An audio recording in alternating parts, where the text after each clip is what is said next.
Hello friends, welcome back to my YouTube channel. In this video, we are going to discuss on the beautiful topic which is consistency. ये sentence तो आपने सुना ही होगा कि consistency is a key to success. But how?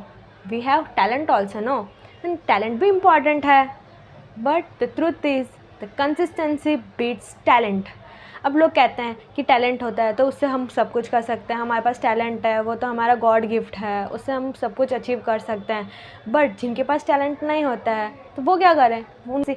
अब consistency beats talent, ये जो sentence है ये एक गेम चेंजर सेंटेंस है। आपको कंसिस्टेंट रहना है, आपको कुछ भी अचीव करना है, उसके लिए कंसिस्टेंसी तो इम्पॉर्टेंट है ही। बट कैसे कैसे होगा ये सब, उसके लिए ये वीडियो आपको पूरा देखना पड़ेगा।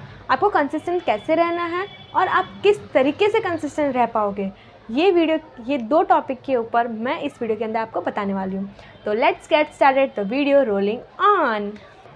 आप एक दिन में ग्रेट नहीं बनते हो, आप थोड़ा थोड़ा रोज़ थोड़ा थोड़ा करके आप ग्रेट बनते हो। इसलिए कंसिस्टेंसी बोरिंग लगती है, रिजल्ट्स दिखते नहीं हैं, कभी कभी ऐसा लगता है कुछ हो नहीं रहा है। हम रोज़ कुछ ना कुछ करते हैं पर कुछ दिख नहीं रहा है, कुछ रिजल्ट मिल नहीं रहा है।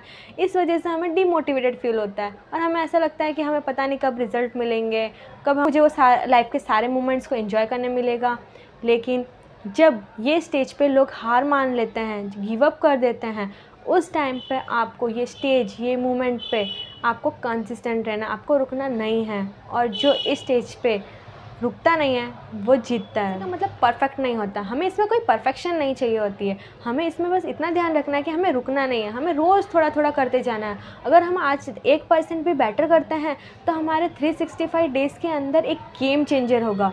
कंसिस्टेंसी इस वजह से टैलेंट को बीट करती है। तो चलिए अब हम बात करते हैं कि हम ये कंसिस्टेंट रहे कैसे। तो आप सबको पता ही होगा कि हमारे कंसिस्टेंट रहने के लिए हम अपने माइंड के अंदर सारे एक दिन हम टास्क रख सकते हैं, बट हम दूसरे दिन, क्योंकि हमारी लाइफ में बहुत सारी चीज़ें होती है करने के लिए, तो हमें ध्यान नहीं रहता कि हमें अब क्या करना है, अब क्या करना है। जब हमारे दिमाग के अंदर वो चीज़ होगी ही नहीं तो हम उसे करेंगे ही नहीं और हमारा पूरा दिन ऐसा चला जाएगा।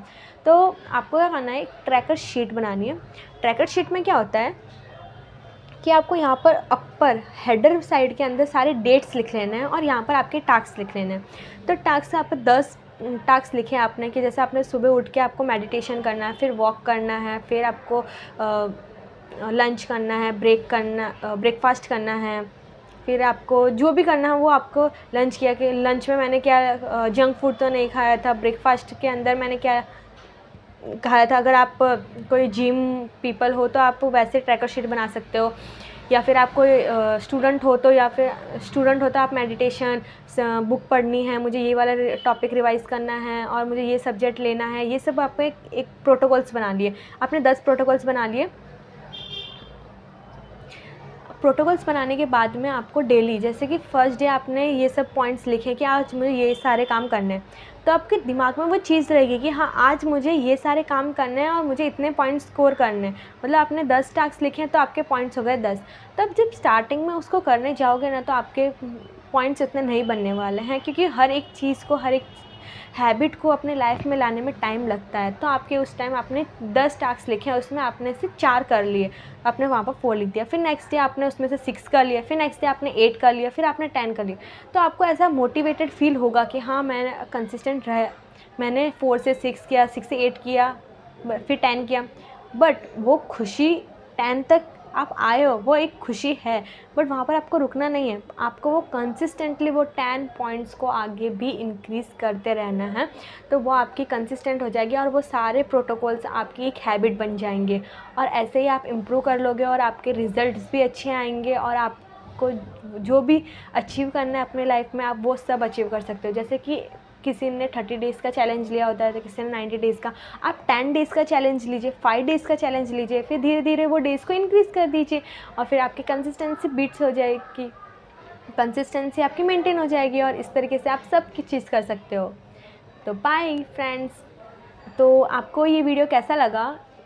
अगर आपको अच्छा लगेगा तो कमेंट में कंसिस्टेंसी कमेंट ज़रूर करना और stay tuned for the next video. Till then bye.